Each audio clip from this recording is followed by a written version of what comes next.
Saint Michel ne faisait que défendre. C'est pourquoi on dit de Saint Michel, quand vous allez voir dans certains écrits catholiques, on dit le champion des droits de Dieu. C'est-à-dire, il est là pour rappeler que personne n'est comme Dieu. Dis Amen. Il est là pour dire à tous ces démons, à tous ceux qui se rebellent, hey, vous ne savez pas à qui vous avez affaire. Personne n'est comme lui. Son nom, Michael, ça veut dire quoi? Qui est comme Dieu. C'est comme une réponse. Les pères disent, c'est comme une réponse à Satan. Qui, comme on le dit dans le livre d'Ézéchiel, il dit, je serai l'égal de Dieu. Donc vous voyez un peu l'échange. Un vient, il dit, je serai l'égal de Dieu. Je vais monter sur le trône. Ça, c'est Ézéchiel qui décrit ça. Et puis Saint Michel se présente. Il dit, qui est comme Dieu. Amen. À chaque fois que dans ta vie, le diable veut prendre cette place de Dieu, l'archange intervient pour rappeler que personne n'est comme Dieu. Satan tombait des nues. Donc, je reviens donc sur ma question. J'ai expliqué ça, non? Qu'est-ce qui fait que les gens à qui il était d'habitude supérieur l'ont battu? Peut-être Saint-Michel encore, on va dire même, c'est de son rang. Il est prince comme lui, dans la hiérarchie angélique. Mais et tous les autres anges là? Parce qu'il n'a pas pu convertir les 2 tiers. Est-ce que vous imaginez? Comment est-ce que lui qui était chef, c'est-à-dire il était en autorité sur eux, mais il n'a pas pu les emmener de son côté. Jusqu'à 2 tiers. En fait, même s'il y avait 1 tiers seulement qui restait du côté de Dieu, qui peut me dire, est-ce que les 1 tiers seraient suffisants pour défendre l'humanité? Absolument. Parce que même en minorité, l'ange de l'Éternel a une supérieure qualité. Il a une qualité supérieure. Il a une suprématie qui est telle que, en fait, c'est pas une affaire de quantité avec eux. Dis Amen fort. C'est pas une affaire de quantité. Amen. La qualité, comme dit maman, de leur nature. C'est-à-dire, un seul là. Dans la Bible, on voit, un seul a défait une armée de 185 000 Assyriens. Un seul ange. 185 000. C'est-à-dire, matin, on se lève et puis ils sont couchés. Il peut faire ça en 1 seconde. Amen. C'est pas une affaire de nombre. Dieu n'a pas besoin d'envoyer 3 anges pour s'occuper de l'armée des États-Unis. Amen. C'est pourquoi David dit, dans le psaume 27, il dit quoi? Même si une armée, vous chantez ça, non? Le Seigneur est ma lumière et mon salut. De qui aurais-je? Dans le même psaume 27, il dit, même si une armée campait contre moi, mon cœur n'aurait quoi? Aucune crainte. Que ce soit ton témoignage. Que ton cœur soit plus fort que même l'armée des États-Unis. Alléluia. Et tu ne combats pas contre l'armée d'une nation. Mais toutes ces armées maléfiques. David dit, mon cœur, même mon cœur, mon seul cœur, là, tiens. Imaginez les anges qui l'entourent. Dieu n'a pas besoin d'envoyer 3 ou 4 pour régler certaines affaires. C'est nous qui ignorons la puissance. Et un grand saint a l'habitude de le dire. Il dit, on est encore très loin. Très, très loin de comprendre la puissance dont Dieu a doté ces êtres angéliques. On est loin de comprendre ça. Donc, je reviens à ma question. Pourquoi, d'après vous, le petit ange qui est à côté de vous est plus lumineux que le diable en personne? Qui a une idée? D'après vous?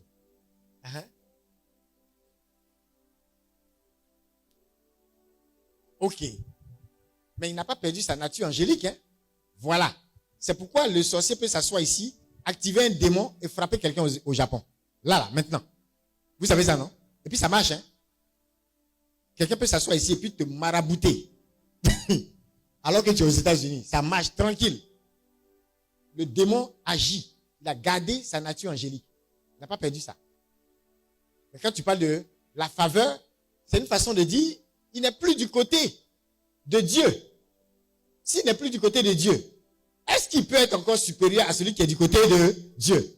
Et qui, dans la hiérarchie, effectivement, même en termes de nature angélique, il ne vaut pas Satan. Il ne vaut pas Lucifer. En termes de nature, d'autorité. Il ne commande pas. Comme Satan peut commander les 2 tiers. Il ne peut pas faire ça. Et pourtant, il est plus lumineux. Oh, la petite bougie fait la différence même dans les grandes ténèbres. C'est pas ça? Amen. C'est simple. C'est-à-dire que même si l'ange qui est à côté de toi, là, il représente une bougie. Mon ami, avec une bougie, là, on ne peut pas balayer la pièce et puis retrouver la pièce qui est perdue. On ne peut pas. La petite bougie, est-ce qu'elle ne fait pas la différence? Dans la densité des ténèbres, vous pourrez sentir l'intérêt de la petite bougie.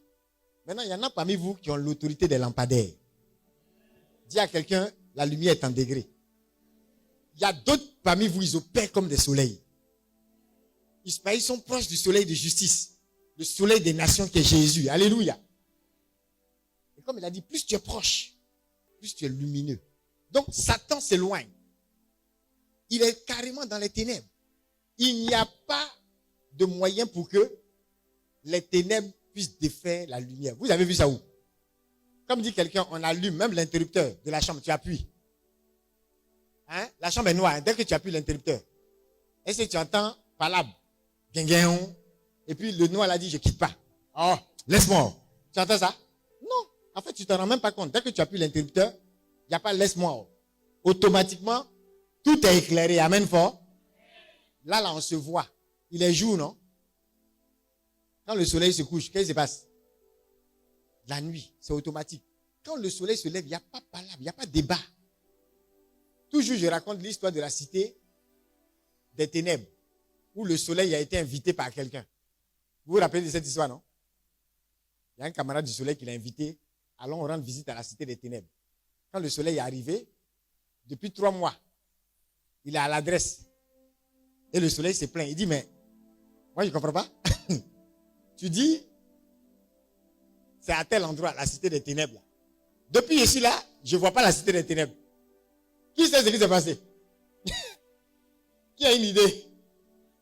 Aïe! Mon ami, quel est ton problème? Tu es arrivé, les ténèbres vont disparaître, alléluia! Oh, acclame Dieu parce que c'est ton témoignage. Tant que tu es là, dis à ton voisin, tant que tu es là, la cité des ténèbres devient cité de lumière. Amen. Maintenant, la nature angélique du diable, elle est gardée. Dieu ne se répand pas de son don. Son appel là est là. C'est-à-dire, si tu es fait dans ta nature angélique, tu restes ange. Dieu n'a pas détruit cette nature angélique. Donc, ce qu'un ange peut faire, vous allez voir que les démons là, ils arrivent parce que on dit Satan et ses anges. Dans les écrits, ils diront Satan et ses anges. Pour parler de qui? Des démons. Et pour vous rappeler qu'ils ont gardé leur nature angélique, mais elle est pervertie. Mais cette perversion qui vient de l'orgueil, de l'arrogance du diable. Regardez. Si vous avez affaire à un riche, il vous dit, oh tiens, c'est 1000 francs là, pauvre là. Et puis jette ça sur toi. Et puis il y a une autre personne qui est à côté, qui est pauvre. Aux deux, vous avez exprimé une demande. Et l'autre vient avec les mêmes 1000 francs. Lui, il est pauvre, hein. Il vient même à vos pieds. Maman, je t'en supplie. Je ne vais jamais arrêter de porter ta situation. Prends ces 1000 francs. Et je sais que par la grâce de Dieu, cet argent-là ne va plus jamais manquer dans ton portefeuille. La personne vient, la personne te supplie et te tend ça avec respect. Entre les 2000 francs, c'est pour qui toi-même tu auras tendance à prendre. Oui. Il y a un mendiant qui a refusé l'argent d'un riche comme ça. Il dit, toi seulement, regarde, il dit, toi seulement, ton argent, il ne prend pas. Hey, il n'a pas moyen depuis le matin, il dit, toi seulement, il ne prend pas. Parce que le gars était réputé comme un ritualiste. Donc, ça veut dire ton argent de sang, là, c'est pas parce que j'ai faim que tu vas m'enfoncer avec ça. Vous voyez, il y a des gens qui n'ont pas perdu leur dignité. Et devant certaines réalités, ils se souviennent que la même chose, ils peuvent la voir de la meilleure façon. Donc, l'orgueil du diable est tel qu'il est impossible qu'il soit plus élevé que ces anges qui sont restés fidèles à Dieu. Amen. En autorité, c'est autre chose. Il y a des choses qu'un C'est-à-dire, il y a un type, par exemple, de féticheurs. Si vous avez affaire à eux, dans certaines régions, regardez, il y a des gens même qui, peut-être, vont prêcher dans certains villages. Et le village a une réputation. Dans un pays, là, quand on veut désigner la méchanceté de quelqu'un, quand quelqu'un est très méchant, on dit tu es méchant comme les sorciers de tel coin. C'est-à-dire que le coin, là, était réputé. Est-ce que vous voyez? Était réputé comme un coin de sorciers, mais pas de n'importe quel sorcier. Or, dans le règne spirituel, plus vous êtes méchant, plus vous augmentez en méchanceté. Vous voyez, chez les sorciers, c'est comme ça. Si votre sorcellerie là, doit augmenter, votre degré de méchanceté, là, ça va aller avec. Vous suivez? Si quelqu'un fait tomber un général de Dieu, la personne va avoir un grade dans le camp de Satan. Vous suivez? La méchanceté avec laquelle les gens opèrent, ça, c'est fonction aussi de quel démon opère avec eux. Vous suivez? De la même façon, il y a un type d'ange, s'ils opèrent avec toi, amen fort, il n'est pas possible que certains sujets de prière même restent encore sujets de prière. Ça devient des acquis. Amen. Et tu ne restes plus dans la peur, tu n'es plus paralysé par l'angoisse. Ça doit être une leçon pour nous. À chaque fois que tu vas être orgueilleux, à chaque fois que tu vas te frapper la poitrine, tu sais qui je suis, et tu vas vouloir te mettre en avant. Tu n'es pas mieux que celui qui est resté humble. Même si ton compte bancaire dit autre chose, même si ton statut, ton titre dit autre chose, tu n'es pas mieux que celui qui est resté quoi? Humble. Les gens prennent tout laisse là pour chanter. Mais dans la réalité, ce qu'ils laissent vraiment, c'est le manque d'humilité. Faites tout. Si vous voulez avoir une bonne connexion avec les anges, vous voulez que les anges... Parce que regardez, la bataille entre les anges a commencé dans une affaire d'orgueil. Quand Ézéchiel rapporte, comme les dit de Satan, qui dit « Je me lèverai au-dessus du trône ». Ézéchiel 28. « Je me ferai l'égal de Dieu ». Ce sont des paroles de quoi? Ça traduit quoi? L'orgueil. Et de l'autre côté, on a Saint-Michel qui est le champion des droits de Dieu. Tant que vous allez manifester quelque chose de cet ordre, vous faites quoi? Les anges là, ils savent d'où le palabre est sorti. Amen. C'est pourquoi vous allez voir des gens, ils prient matin, midi et soir. Ils ont toutes les formes de triduum, de neuvaine, de quatriduum, de septuagium ou je ne sais pas quoi. Mais à regarder leur vie. Regarde ton voisin, dit, fais attention même à comment tu traites le personnel dans ta maison. Touche quelqu'un, dis-lui. Qui est chef d'entreprise, qui a sa propre affaire, ou bien son propre commerce. Quelque chose. Fais attention à comment, amen. C'est ce que je vous donne. La façon dont tu traites la fille qui gère ton magasin. Ça peut être équivalent à une prière. Est-ce que tu sais ça? Tu peux finir de faire triduum à Saint-Géma, Saint-Antoine, Sainte-Faustine, Saint-Michel, Saint-Raphaël, Saint-Gabriel. Quand tu es sorti du triduum, et puis tu as ramassé la petite, là, on dirait poisson pourri, comme on dit. Tu ne te rends pas compte. Il y a une façon même de parler aux gens qui montre que tu te crois supérieur et tu te mets dans un état de supériorité vis-à-vis d'eux. Et cet orgueil, ce que ça attire, c'est ceux qui sont du côté du gars qui a dit « Je serai l'égal de Dieu ». Je ne sais pas si vous comprenez. Vous êtes en train de réitérer le même combat qu'il y a eu. Et vous prenez le parti de l'orgueilleux. Vous suivez, non? Comment l'ange de l'Éternel donc combat à vos côtés? Pourquoi la sorcellerie prospère autant? Les sorciers, là, qu'est-ce qu'ils mettent en œuvre? Mais ceux qui sont devenus sorciers, là, ils sont nés d'une femme aussi, non? Bien, ils ne sont pas des anges, ni des démons. Ce sont des êtres humains comme vous et moi. Il y en a qui viennent à des prières et qui sont délivrés. Vrai ou faux? Mais qu'est-ce qui les rend sorciers? Ils opèrent avec des entités démoniaques. Et vous allez fouiller. Regardez, il y a une petite fille comme ça. Comment est-ce qu'elle est entrée dans l'occultisme? Même à l'église, faites attention. Je dis, la petite, c'est à l'église qu'elle a contracté son démon. Comment? Dis à ton voisin comment. C'est-à-dire, sa maman était une doyenne dans l'église. Et pendant que le pasteur priait pour les enfants, école du dimanche, tout ça, vous voyez un peu, non? La petite a manifesté. Donc, la maman a été offusquée. C'est du genre, moi, je suis une doyenne comme ça dans l'église, et puis mon enfant a démon. Mais qui a dit que quand quelqu'un manifeste, c'est forcément démon? Et au-delà même de ça, si c'est démon, toi, la maman, tu dois être heureuse ou bien? Par exemple, si Dieu vous aime, et que vous avez un enfant qui est très rebelle, il vient à la prière, il y a une manifestation. L'enfant commence à manifester comme un lion. Donc vous devez être heureux. Peut-être c'est ce lion-là qui faisait que l'enfant là se comportait comme ça. Donc il est en train de délivrer. Tu ne dois pas être heureux. La maman, par orgueil, elle prend à sa réputation, à son image. Genre, on va dire que non, elle prend pas, elle ne s'occupe pas de son enfant, elle est une doyenne, mais on s'en fout. Même si tu es pasteur, que ton enfant a besoin de délivrance, qu'il soit délivré. Amen. Tu es bishop, ton enfant a besoin de délivrance, qu'il soit délivré. Parce que ça ne veut pas dire que c'est toi qui lui as donné le démon. Les enfants, là, ils vont à l'école. D'autres même vont à la boutique et puis ils sont envoûtés. Je vous dis, l'enfant s'en paye bissap. Il revient, il n'est plus ton enfant.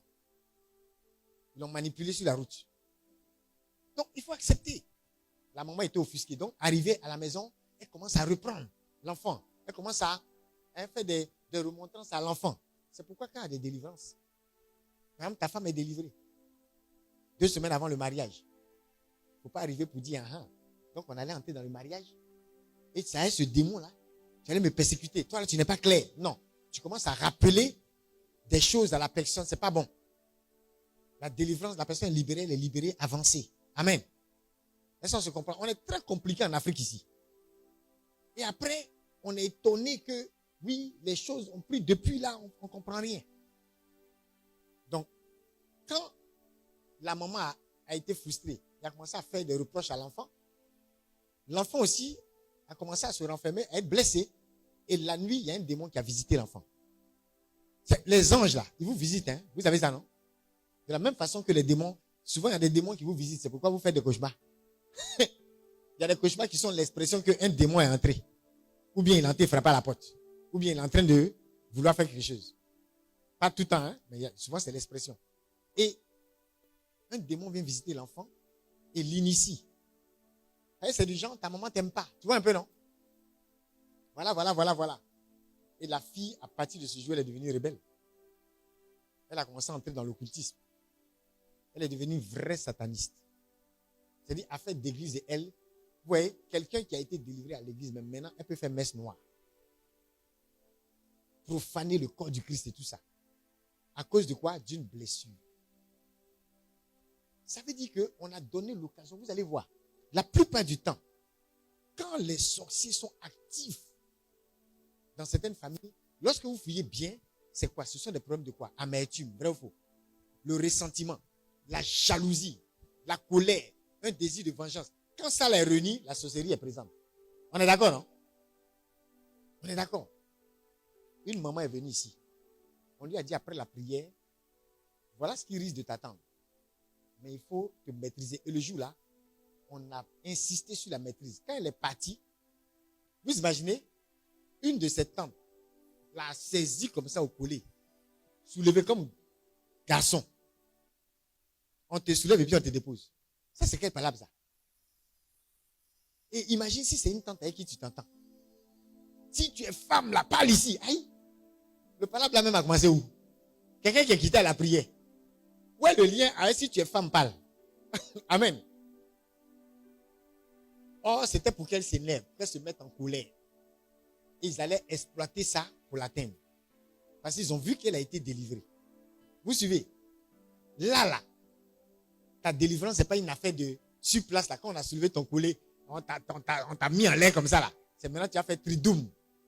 Tu dis, oh Saint-Michel, que je descende. Oh Saint-Michel, que je descende. Oh, Saint-Michel, attrape-moi, sinon je vais gifler la dame là. Non, non, non, non, non, là. Ta maîtrise, dis à quelqu'un ta maîtrise est ton salut. Si tu commences à entrer dans la colère, coup de poing, vous devenez même chose. Ce qu'ils veulent te faire, ils vont te faire. Est-ce que vous suivez? Parce que vous êtes descendus dans la même arène. Mais les démons qu'ils ont activés, ils ont la nature angélique, ces démons. Pourquoi ils n'ont pas pu opérer contre elle? À cause d'une vertu qu'elle a manifestée. Patience, maîtrise de soi. Donc, la prophétie et la prière, quand tu viens à la prière, c'est pas seulement pour qu'on dise, va, des milliards t'attendent. Mais il y a des chrétiens qui ont dit, va, faut être patient. Ah, ça c'est quelle prière ça? Hein? C'est pas éclatant, c'est pas ça? C'est pas spectaculaire, mais ce jour-là, c'est ce qu'il a sauvé. Et je vous ai dit, en fait, le diable est tellement... Vous n'avez pas idée de son degré de méchanceté. Il y a c'est-à-dire ils ont fabriqué un funéraire. On dit telle personne est morte au Ghana. Or, c'était pour qu'elle prenne la route. Et pour que, au milieu de la route, les gars créent quelque chose. Donc, elle prend la route, elle s'en va. Au beau milieu, on dit non, la personne n'est plus morte. Genre, on t'a blagué, quoi. Mais elle était dans leur radar. Ça n'a même pas fait quelques minutes. Elle a fait un accident sur cette route. Et puis, c'est elle qui est morte maintenant. Sérieux?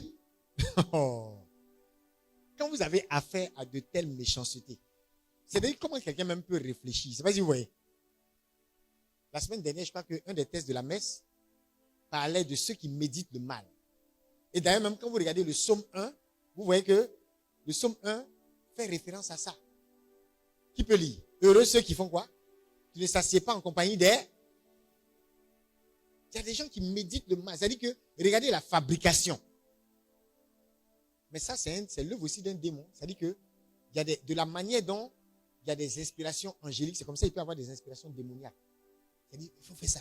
Il faut lui dire qu'il y a telle personne qui est morte. Forcément, elle va bouger. Tant, ils ont fabriqué l'histoire. Jusqu'à la mettre dans un piège. Histoire vraie. Dis à ton voisin, ouvre-toi aux inspirations angéliques. C'est pourquoi je suis en train de dire à quelqu'un, le piège qui t'ont tendu et qui t'attend après cette retraite, tu ne vas pas tomber dedans. Vous me connaissez, hein? Je ne raconte jamais des témoignages au hasard. Je suis en train de prophétiser comme ça.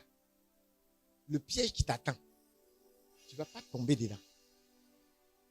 Pour la simple raison que l'inspiration démoniaque qu'ils ont eue pour te préparer un piège où normalement tu dois tomber. L'ange de l'Éternel aussi va te donner les bonnes informations. Tu auras l'inspiration qu'il faut pour savoir où tu mets les pieds.